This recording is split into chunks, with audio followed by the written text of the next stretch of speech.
Welcome back. Now to an...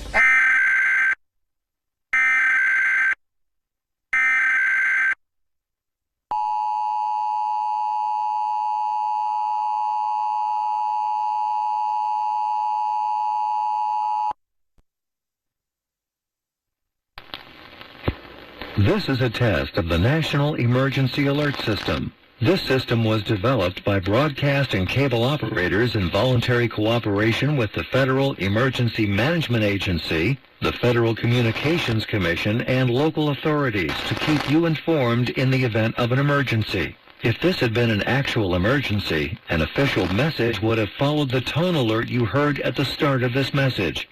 No action is required.